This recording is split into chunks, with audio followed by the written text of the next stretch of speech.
Dzień dobry, cześć, witajcie. Mam na imię Kamila i podróżuję śladami kompozytorów. Zanim jednak do nich przejdziemy, krótkie pytanko. Czy wiedzieliście, że Anna German była z wykształcenia geologiem, Marek Grechuta architektem, a Krzysztof Komeda laryngologiem? Jak widać, nie zawsze muzyczna droga jest drogą pierwszego wyboru. Czasami sami zainteresowani odkrywali swoje powołanie bądź jakiś fachowiec odkrywał ich talent w czasie, gdy oni już kroczyli ścieżką zupełnie innej edukacji, w innym kierunku.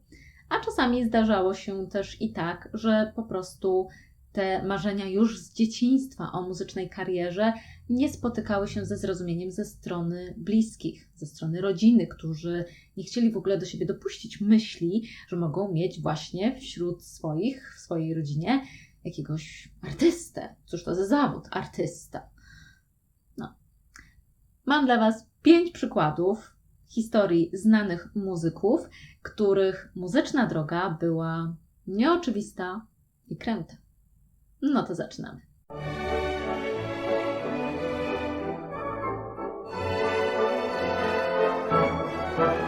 Życie artysty wiąże się ze sporym ryzykiem. Śledząc biografię różnych znanych osób, łatwo zauważyć, że borykały się one z podobnymi problemami.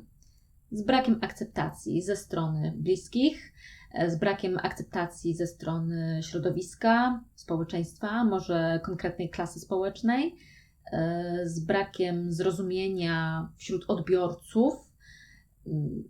Beethoven na przykład miał takie poczucie, że jest nierozumiany przez widzów, przez odbiorców swojej muzyki, czy w końcu borykali się z problemami finansowymi, które często doprowadzały wręcz do życia w ubóstwie. Dlatego niektórzy nie od razu zostawali muzykami, choć naprawdę w tym odcinku będą bardzo różne historie, bardzo różne przykłady. Jedni muzyką kończyli, a inni muzyką zaczynali, a kończyli czymś innym. No to przejdźmy do tej pierwszej historii. Robert Schumann, krytyk muzyczny. W przypadku tego pianisty i kompozytora można powiedzieć, że od początku miał dwie miłości. Jedną miłością była muzyka, ale drugą miłością była literatura. Ojciec Schumanna prowadził wydawnictwo, tłumaczył też literaturę angielską na język niemiecki, dlatego też Robert od najmłodszych lat chłonął książki, które dzięki ojcu miał na wyciągnięcie ręki i wkrótce zaczął tworzyć swoje pierwsze teksty. W wieku 7 lat rozpoczął naukę gry na fortepianie. Jednak gdy okazywało się, że nauczyciel nie jest już w stanie niczego nowego go nauczyć, to zalecał samokształcenie. Tak więc w wieku szkolnym Robert nie miał zbyt wielu lekcji. No i właśnie, kiedy kształcił się w szkole, założył za to orkiestrę szkolną, a także towarzystwo literackie. Po zakończeniu nauki został wysłany na studia do Lipska, studia prawnicze. Tak zdecydowała matka oraz prawny opiekun Roberta. Ojciec już nie żył. Kłamał matce w listach, że na zajęcia uczęszczał systematycznie. Tymczasem zamiast chodzić na te zajęcia i studiować to prawo, on interesował się filozofią, muzyką, chodził na koncerty, chodził to mało powiedziane, jeździł do zupełnie innych miast, na przykład na koncert Niccolò Paganiniego. Ponadto był żywo zainteresowany oczywiście czytaniem, pisaniem i nowościami w literaturze. W końcu podjął decyzję o uczęszczaniu na lekcje gry na fortepianie do Friedricha Wicka. Ten obiecał, że w ciągu 3 lat uczyni z Schumanna jednego z najlepszych pianistów tamtych czasów. Oczywiście pod warunkiem, że ten byłby zaangażowany i systematyczny. Marzenia o karierze pianistycznej przerwały nasilające się dolegliwości bólowe prawej dłoni. Zaczął poświęcać czas nauce kompozycji. W wieku 24 lat wspólnie ze wspomnianym nauczycielem założył czasopismo muzyczne Neue Leipziger Zeitschrift für Musik, które funkcjonuje do dzisiaj, a więc już prawie 190 lat. Przez pierwsze 10 lat działalności to właśnie Schumann był najbardziej zaangażowany w prowadzenie tego czasopisma. Pisał artykuły, był redaktorem i wydawcą. Natomiast jego kompozycje nie spotykały się z jakimś szczególnym zainteresowaniem ze strony innych muzyków czy kompozytorów, którzy mogliby utwory Schumanna grać na swoich koncertach bądź wykorzystywać na lekcjach, których udzielali swoim uczniom.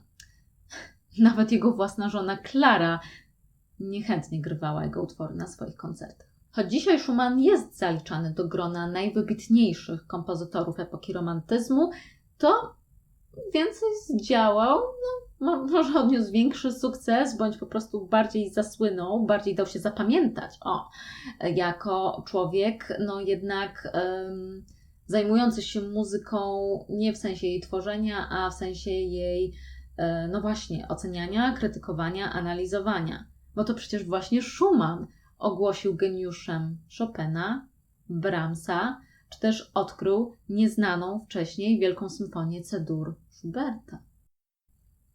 Franz Schubert, nauczyciel. Według różnych źródeł Schubert był 12. bądź 13.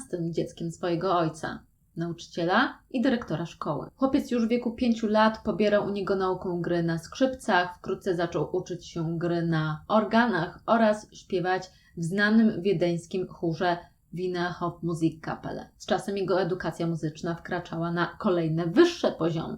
Kompozycji uczył się u samego Antonia Salieriego. Nie ukończył nauki w renomowanej szkole prowadzonej przez zakon Pijarów.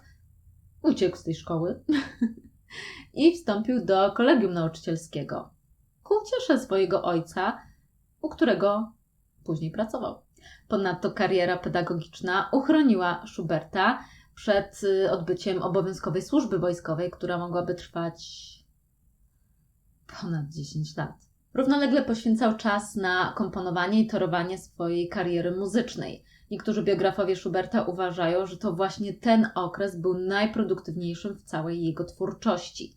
W ciągu zaledwie tych 2 lat pracy w szkole stworzył około 150 pieśni, a w całym, co prawda niezbyt długim, ale jednak swoim życiu stworzył tych pieśni 600. Niestety nie było łatwo. Wydawcy nie byli zainteresowani publikacją jego dzieł, a posada kapelmistrza w Lublanie, o którą się starał, przypadła komuś innemu. W końcu za namową jednego z przyjaciół Schubert w wieku 19 lat porzucił stałą, stabilną posadę nauczyciela w szkole i postanowił całkowicie poświęcić się komponowaniu. Jego kariera muzyczna rozwijała się stopniowo. Pomieszkiwał przyjaciół, tworzył kompozycje na ich zlecenie, a także coraz popularniejsze stawały się jego koncerty nazywane Schubertiadami. Jego sytuacja finansowa nie była najlepsza, ale do pracy w szkole nigdy już nie wrócił. Józef Strauss, inżynier. Johann Strauss, ojciec, miał 3 synów. Józef był drugim z kolei dzieckiem. Dzieci Straussa od dzieciństwa oczywiście miały do czynienia z muzyką i nawet uczyły się gry na instrumentach. To było w dobrym tonie. Jednak jeśli chodzi o wyuczony zawód, to Strauss ojciec nie dopuszczał do siebie myśli, by którekolwiek z jego dzieci także mogło zostać zawodowym muzykiem. Może nie chciał, by tak jak on prowadziły włóczęgowski tryb życia wiecznie na walizkach, a może nie chciał, by wyrosła mu konkurencja z własnej krwi. Małżonka, mimo sprzeciwu ze strony męża, widząc talent muzyczny u swoich synów Johanna i Józefa, postanowiła jednak zadbać o tę edukację. O ile jednak Johann nie spełnił woli ojca i nie został bankierem, o tyle Józef faktycznie podążył zaplanowaną przez ojca drogą i został inżynierem. Potrafił grać na fortepianie, ale nie marzył o karierze muzyka. Spokojna praca inżyniera w zupełności mu wystarczyła, a miał na tym polu nawet swój sukces, bowiem Rada Miasta Wiednia zakupiła skonstruowaną właśnie przez Józefa Straussa maszynę do czyszczenia ulic. Jednak gdy miał 26 lat, jego starszy brat zaczął podopadać na zdrowiu z powodu zbyt intensywnego trybu życia. Mnóstwo miał koncertów, Johann Strauss syn, więc poprosił młodszego brata Józefa o tymczasowe zastępstwo. Inżynier początkowo się nie zgodził, ale w końcu uległ.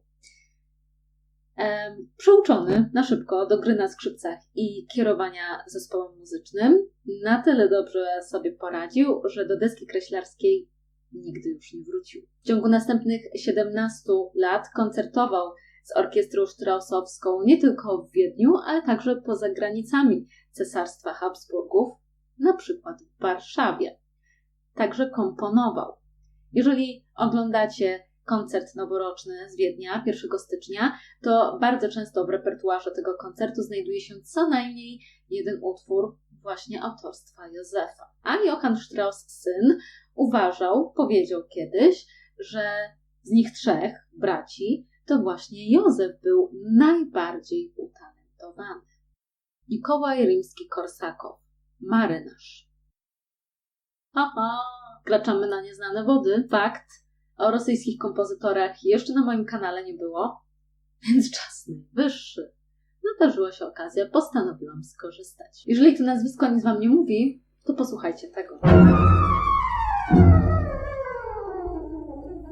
No i co? Myślę, że w wielu głowach już się nieco rozjaśniło. Mikołaj Andrzejewicz Rimski-Korsakow urodził się w arystokratycznej rodzinie. W wieku 6 lat rozpoczął naukę gry na fortepianie.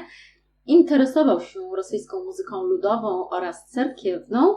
Wkrótce zaczął grać w orkiestrze, która działała na dworze jego rodziców, a w wieku 11 lat zaczął komponować. Jednak rok później wstąpił do szkoły kadetów marynarki wojennej w Petersburgu. Jego starszy brat był oficerem marynarki. Jeżeli z mapy kojarzycie nazwisko Rimski-Korsakow, to dobrze kojarzycie, bowiem na Morzu Japońskim znajduje się archipelag rimskiego Korsakowa i tę nazwę nadano właśnie na cześć tego oficera, czyli brata naszego bohatera. Ów oficer zachęcał Mikołaja do kontynuowania kariery marynarskiej, dlatego ten udał się w taki prawie 3-letni ćwiczebny rejs, m.in. do Nowego Jorku czy Rio de Janeiro. Jednak jego talent muzyczny nie pozostał niezauważony. Jeszcze w szkole został przedstawiony kilku ważnym, znanym ówcześnie rosyjskim kompozytorom, a po powrocie z tego rejsu zamieszkał z jednym z nich i poświęcił się kompozycji. Wkrótce został zatrudniony w konserwatorium petersburskim jako profesor kompozycji, a do jego obowiązków należało także prowadzenie zajęć orkiestrowych. Po ślubie zrezygnował z patentu marynarskiego, zaczął uczyć młodych, zdolnych, ale i sam się dokształcał, tworzył opery. Jednak to nie był koniec jego przygody z marynarskim światem, bowiem pełnił także funkcję inspektora orkiestr marynarki wojennej. Aleksandr Borodin, naukowiec. Od zainteresowań humanistycznych przez inżynierię docieramy do nauki. I to jakiej? Aleksandr od najmłodszych lat interesował się nie tylko muzyką, ale także produkcją sztucznych ogni i chemią. Wykształcenie zdobył na Akademii Chemiczno-Chirurgicznej w Petersburgu.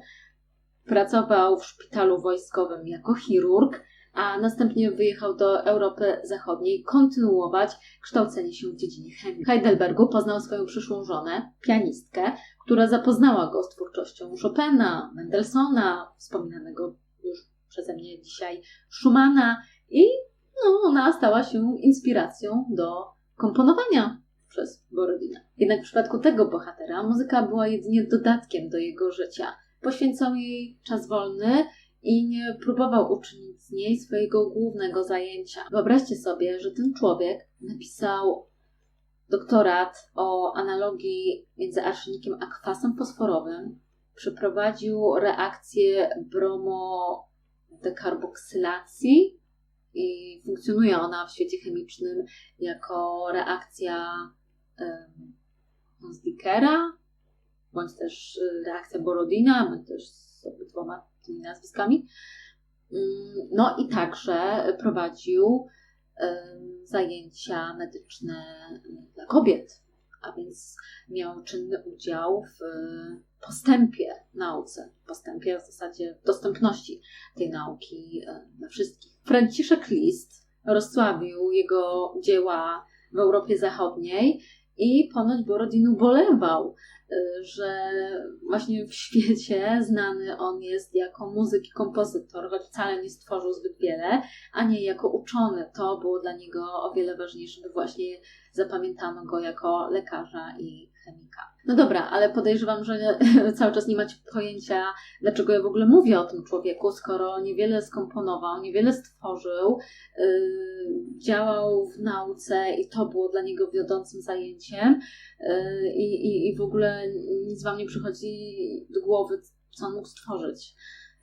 No dobra, no to słuchajcie, wpiszcie sobie do internetu tańce połowieckie.